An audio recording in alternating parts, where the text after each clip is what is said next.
Para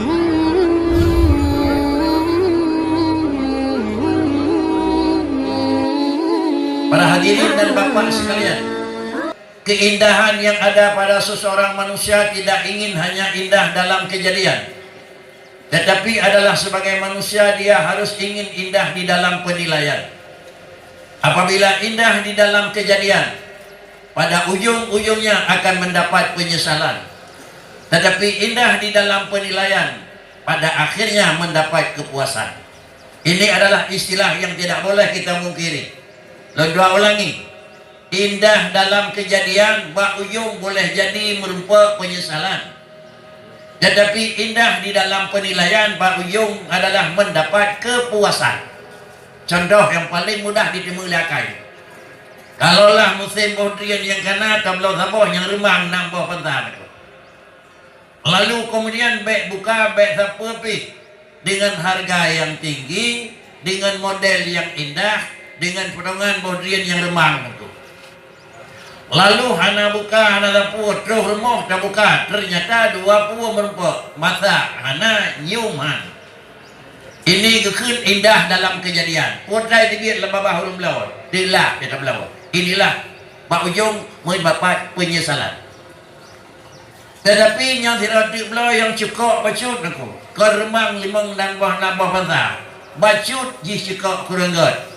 Hanya dalam hitungan peng yang duk nana, namun dirmoh ramai itu.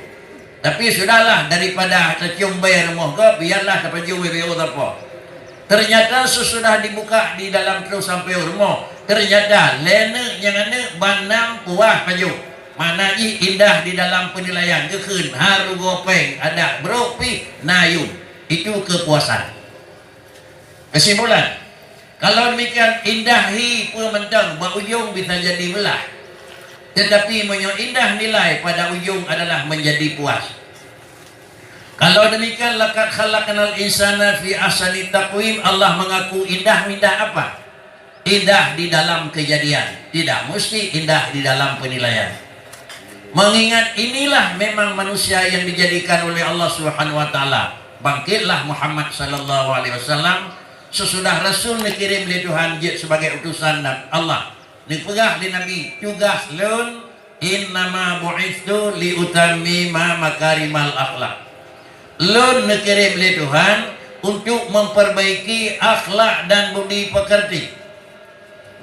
Maka karenanya Nabi selalu doa, Allahumma kama hassanta khalqi fahassin khuluqi. Kalaulah doa-doa berjamaah, Allahumma kama hassanta khalqana fahassin khuluqana. Ya Allah, sebagaimana derawankan pujian lun ke Nabi merupakan makhluk yang indah dalam kejadian, fahassin khuluqi, maka nepujrah lirawan yang kulung adalah budi pekerti dan akhlak. Pemufhum daripada hadis tersebut, jirah dalam kejadian hana payah minta pakai puas sebab. Jirah di dalam penilaian akhlak payah demonglah usaha. Karena Allah nakui lun kalau berat jirah kata hai manusia. Puasa ubat sehingga nyak model manusia dengan makhluk lain hana payah minta. Putra usahakan sehingga nyak dari urang dengan makhluk Tuhan yang melata-lata di rumah hana payah minta. Berangkat sana, berangkat pau saya lahir ji dengan binatang lain ged manusia. Lalu nak payah usaha, hana payah minta usaha. Sesudah lahir manusia jerah di dalam model, maka baru teka Rasulullah niyu oleh Allah Taala fahassin khuluqi, ni jerah akhlak ya tuanku. Kalau demikian untuk jerah akhlak manusia memerlukan pengorbanan. Untuk jerah akhlak manusia memerlukan usaha. Untuk jirah akhlak manusia adalah memerlukan segala perjuangan dan seterusnya. Maka karena demikian sedang jamaah yang terhormat, bangkit Nabi adalah liutamima makarimal akhlak, memperbaiki budi pekerti. Akhirnya daripada pengertian yang tersebut, kalaulah waktu bangkit Rasulullah akhlak manusia sudah dianggap sempurna. Kalaulah begitu Muhammad lahir sesudah 571 tahun kenaikan Isa. 571 Nabi Isa diangkat oleh Allah Ta'ala di permukaan bumi. Kalau waktunya mentang menganggap God oleh Allah Ta'ala adalah akhlak manusia. hana sapuna lam na rusak, hana sapu lam na relaf, hana sapuna lam terganggu. Pakricit madang normal-normal lagi ni kebah di Nabiullah Isa.